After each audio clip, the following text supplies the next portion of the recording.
आज के मेरे व्लॉग की मैं शुरुआत करूँगी सेल्फ इंट्रोडक्शन के साथ, क्योंकि मेरे पास बार-बार मैसेजेस आते हैं, आप लोगों के कमेंट्स आते हैं कि मैं कहाँ से हूँ, मेरा सब्जेक्ट क्या है। तो मेरा नाम है सोनिका, मैं हूँ चूरू डिस्ट्रिक्ट से, जो कि राजस्थान में है, और मैंने नेट और सेट क्वालिफाई किया है। मेरा सब्जेक्ट है इंग्लिश लिटरेचर और अभी मैं तैयारी कर रही हूँ आरपीएससी असिस्टेंट प्रोफेसर की। आज है संडे और किसी तरह का कोई टाइमर सेट नहीं होगा आज। कैसे तैसे 7 से 8 घंटे की स्टडी करनी है and that is the only motive for today, क्योंकि बहुत डिस्टर्बेंस होने वाला है। ये लोग घर पे ही हैं, इट मीन्स कि डिस्टर्बेंसेस काफ़ी रहेंगे बीच-बीच में। इनका कभी कुछ ला के दो इनको, कभी कुछ करो इनका। बेटा है वो भी बार-बार, क्योंकि स्कूल भी नहीं जा रहा आज, तो बार-बार वो डिस्टर्ब करने वाला है। आज मैं लेती हूँ कुछ आपके सवाल, कुछ जवाब जो आप लोगों ने कमेंट्स किए हैं मुझे। एक जो कमेंट आया था, प्लीज़ रिव्यू जिला दर्शन बुक। जिला दर्शन वाली जो बुक है उसको मैंने 2-4 पेजेस जितना हो सका है, एक 1-2 मिनट का उस पे वीडियो भी बना के मैंने बीच में व्लॉग के ऐड करके डाला हुआ था। अभी 2-3 दिन पहले ही डाला था। अगर आप कहेंगे तो मैं फिर से डाल दूँगी। और इस बुक का जो इमेज है वो मैंने वीडियो के एकदम लास्ट में डाला हुआ है। आप जब वीडियो ख़त्म होगा तो आपको मिल जाएगा वो। नेक्स्ट इज़, आप एमसीक्यूज़ कहाँ से सॉल्व करते हो? डियर, मैं एमसीक्यूज़ ऑनलाइन सॉल्व करती हूँ, मेरे पास कोई बुक्स नहीं है, क्योंकि बुक्स मैं परचेज़ करना पसंद भी नहीं करती हूँ एमसीक्यूज़ के लिए, क्योंकि बहुत सी चीज़ें हैं जैसे हिस्ट्री वगैरह है तो इनमें तो कुछ चेंज नहीं होना। लेकिन जैसे इकोनॉमिक्स हो गया, करंट हो गया, या और जो एक आधे जैसे पॉलिटी हो गया, और इनमें क्या है जो कुछ डेटा होता है वो चेंज होता रहता है। तो मैंने बुक्स आज तक कभी एमसीक्यूज़ की परचेज़ नहीं की, और यूट्यूब एक इतना अच्छा प्लेटफ़ॉर्म है जहाँ पे हमें सब कुछ मिल जाता है। तो एमसीक्यूज़ वगैरह है, आप जैसे इतिहास का डालना चाहेंगे उसमें मेवाड़ का इतिहास डाल के देख लीजिए, एमसीक्यूज़ खूब मिल जाएँगे। मीन्स सीमा ही नहीं है, आपको लगेगा कि हमारे पास टाइम उनके लिए, उनको सॉल्व करने के लिए कम पड़ रहा है। ऐसे ही पॉलिटी हो गया, इकोनॉमिक्स हो गया। इकोनॉमिक्स के लिए मैं बार-बार कह रही हूँ, मधुसूदन सर काफ़ी अच्छा पढ़ाते हैं, आप उनसे पढ़िए, और टॉपिक वाइज़ उन्होंने पढ़ा रखा है, कोई दिक्कत नहीं है। इधर-उधर और ज़्यादा स्क्रॉल डाउन अप मत करिए, भले ही टाइम वेस्ट मत करिए, उनको कर लीजिए। और उन्हीं के एमसीक्यूज़ भी है इकोनॉमिक्स के एक-एक टॉपिक पे, जैसे उद्योग मीन्स जो इंडस्ट्री है उस पे अलग है, एग्रीकल्चर पे अलग उन्होंने बना रखा है। तो ऐसे करके मैंने 1-2 दिन पहले ही एमसीक्यूज़ इकोनॉमिक्स के शुरू किए हैं, और 8-10 क्वेश्चंस ही सॉल्व किए थे, और मुझे बहुत अच्छा लगा एमसीक्यू सॉल्व करके। अच्छे से चीज़ें हैं वो आपके दिमाग में बैठ जाती है, इसलिए मैं कहती हूँ बार-बार कि एमसीक्यू सॉल्व करिए। अगेन एमसीक्यू से रिलेटेड एक भैया ने मुझे मैसेज किया था कि आप एमसीक्यूज़ कौन-सी बुक से सॉल्व करते हो? Please tell.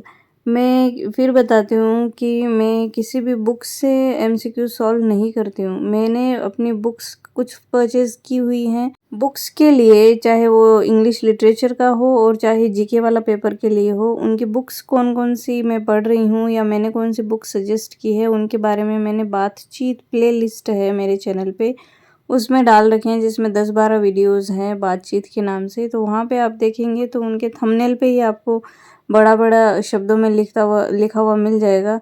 जीके के पेपर के लिए अलग है, इंग्लिश लिटरेचर के पेपर के लिए अलग है, तो थोड़ा-सा कष्ट आपको होगा। प्लेलिस्ट में जाइए और वहाँ आपको डिटेल मिल जाएगी। जो जो बिगिनर्स हैं या इंटरमीडिएट्स हैं, उनके लिए भी वो बुक्स काफ़ी अच्छी हैं, हेल्पफुल हैं, और बाकी यूट्यूब का भी सहारा सपोर्ट बहुत अच्छा है। मैंने आधे नोट्स यूट्यूब से ही बनाए हैं, और आधे जो नोट्स हैं वो मैंने अपनी बुक से बनाए हैं, जो मैंने खरीद रखी है, जिनके बारे में मैंने वीडियो इसमें बनाया हुआ है। लेकिन एमसीक्यूज़ के लिए मैं अलग से बुक्स परचेज़ नहीं करती हूँ, कोई मतलब नहीं रहता, कोई तुक भी नहीं है इनका, क्योंकि ऑनलाइन पे रिसोर्सेज़ बहुत है। कोरोना के बाद में ऑनलाइन पे बहुत सी तो कोचिंग्स स्टार्ट हो गई है, और बहुत से अच्छे-अच्छे टीचर्स हैं, तो कोई कमी ही नहीं है यहाँ पे। तो जितना एमसीक्यूज़ वगैरह आप ऑनलाइन से सर्च करके कर सकते हैं। अब जैसे-जैसे मैं एमसीक्यू सॉल्व करूँगी, वैसे-वैसे मैं आपको बताती जाऊँगी। जैसे ये वाले टीचर हैं तो लक्ष्य क्लासेस के नाम से हैं, वहाँ पे आप इतिहास में सर्च करेंगे तो ये टीचर आ जाएँगे आपके सामने। ये मैं सॉल्व कर रही हूँ इतिहास के लिए, मीन्स हिस्ट्री के लिए। कला संस्कृति पे भी इन्होंने एमसीक्यूज करवाए हुए हैं, प्लस प्रेम जी जो सर है, संकल्प क्लासेस हैं उनका, उन्होंने करवाया हुआ है। पॉलिटी के लिए मैंने कल वाले व्लॉग में ही आपको शेयर किए हैं। एक इंस्टीट्यूशन, जयपुर का कोई इंस्टीट्यूशन है, नाम मैं भूल जाती हूँ, सॉरी फॉर दैट। कल वाला व्लॉग देख लीजिए, उसमें आपको मिल जाएंगे वो, और बहुत अच्छा पढ़ा रहे हैं। और जो गवर्नमेंट की जो साइट्स हैं वहाँ से उन्होंने पीपीटी वगैरह बना के वहाँ से एक एक लाइन आपको पढ़ा रहे हैं, तो काफ़ी अच्छा पढ़ा रहे हैं, बहुत अच्छे लगे मुझे वो सर। तो आप भी उनसे पढ़ सकते हैं। नाम मुझे उस इंस्टीट्यूट का याद नहीं है, कुछ जयपुर का है इंस्टीट्यूशन वो, और वहाँ पे वो पढ़ा रहे हैं, तो अच्छा है उनका पढ़ाया हुआ भी। और मैं कोशिश करूँगी कल फिर आपको मैं उनका, जब मैं पढ़ूँगी, आज मैंने पॉलिटी नहीं पढ़ी थी, मुझे टाइम नहीं मिला, लेकिन कल मैं जब पॉलिटी पढ़ूँगी तो उनकी फ़ोटो मीन्स उनका जो वीडियो चलेगा ना, वो मैं पास से आपको दिखा दूँगी, ताकि आपको उनका फेस भी अच्छे से समझ आ जाए। आज संडे था तो मैंने ज़्यादातर वीडियोस बनाए हैं, लेकिन उन पे वॉइस आपको नहीं मिलेगी उन टीचर्स की, क्योंकि बच्चे को हम मोबाइल देते नहीं हैं, और अगर मैं मोबाइल में वॉल्यूम अच्छी वाली करके अगर मैं पढ़ूँगी तो वो फिर उसको अट्रैक्ट करती है चीज़ें, तो वो मेरे पास आके खड़ा हो जाएगा और मुझे पढ़ने नहीं देगा, तो मुझे ईयरफ़ोन यूज़ करना पड़ता है। तो वहाँ पे आपको उनका फेस तो टीचर्स का दिख जाएगा।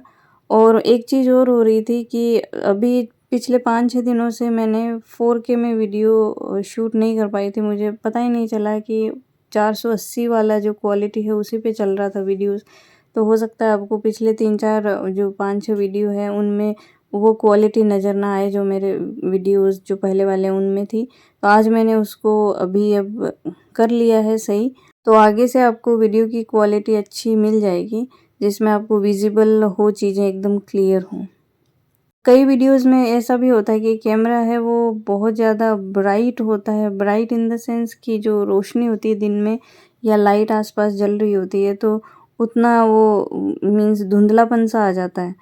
तो उसके लिए फिर मैं उसको जो कंट्रास्ट है उसको एकदम डाउन करती हूँ, जैसे अभी मैंने कर रखा है, एकदम डाउन कर रखा है, ताकि जो फ़ोन है उसकी स्क्रीन आपको एकदम अच्छे से दिखे और मेरे जो नोट्स हैं वो भी एकदम अच्छे से दिख पाएँ।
दिन पूरा निकल गया है, शाम हो गई है और बेटे को हो गया है ज़ुकाम। बहुत जल्दी-जल्दी ज़ुकाम हो रहा है इसको इन दिनों। तो दवाइयाँ वगैरह से मैंने इसको दूर रख रखा है। इसके लिए काढ़ा बनाया हुआ है, नमक, हल्दी और अजवाइन का।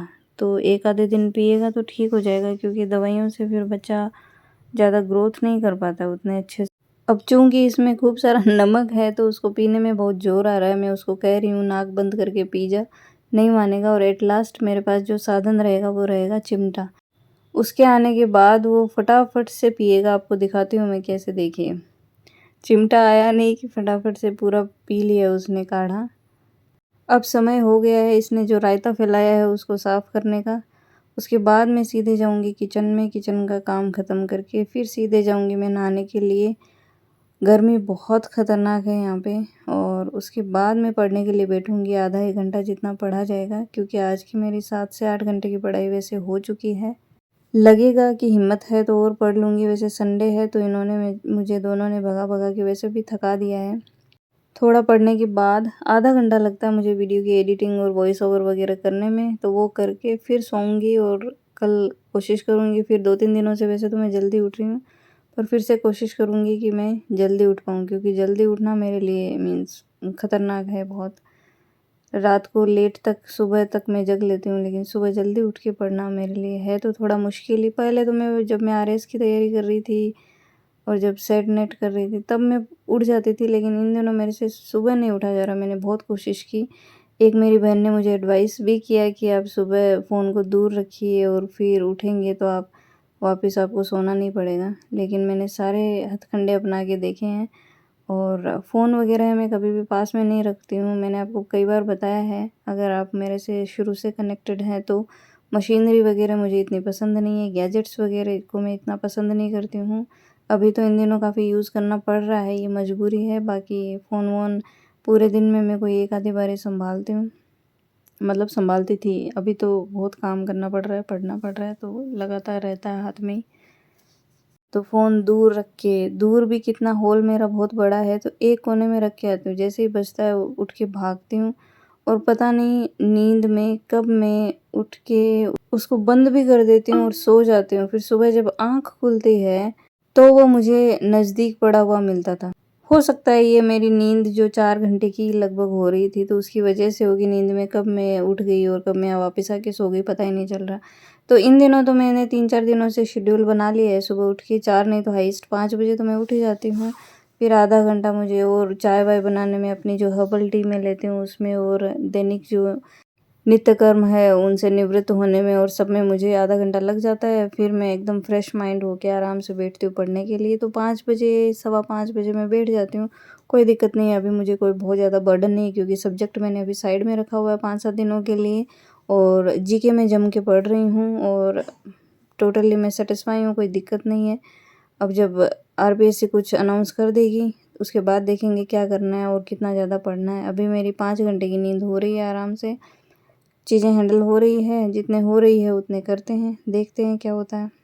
मिलती हूँ मैं आपको नेक्स्ट व्लॉग में, तब तक के लिए बाय। और ये उस बुक का जो इमेज है मैंने आपको दे दिया है इसमें। गुड नाइट, जय श्री राम, राधे राधे।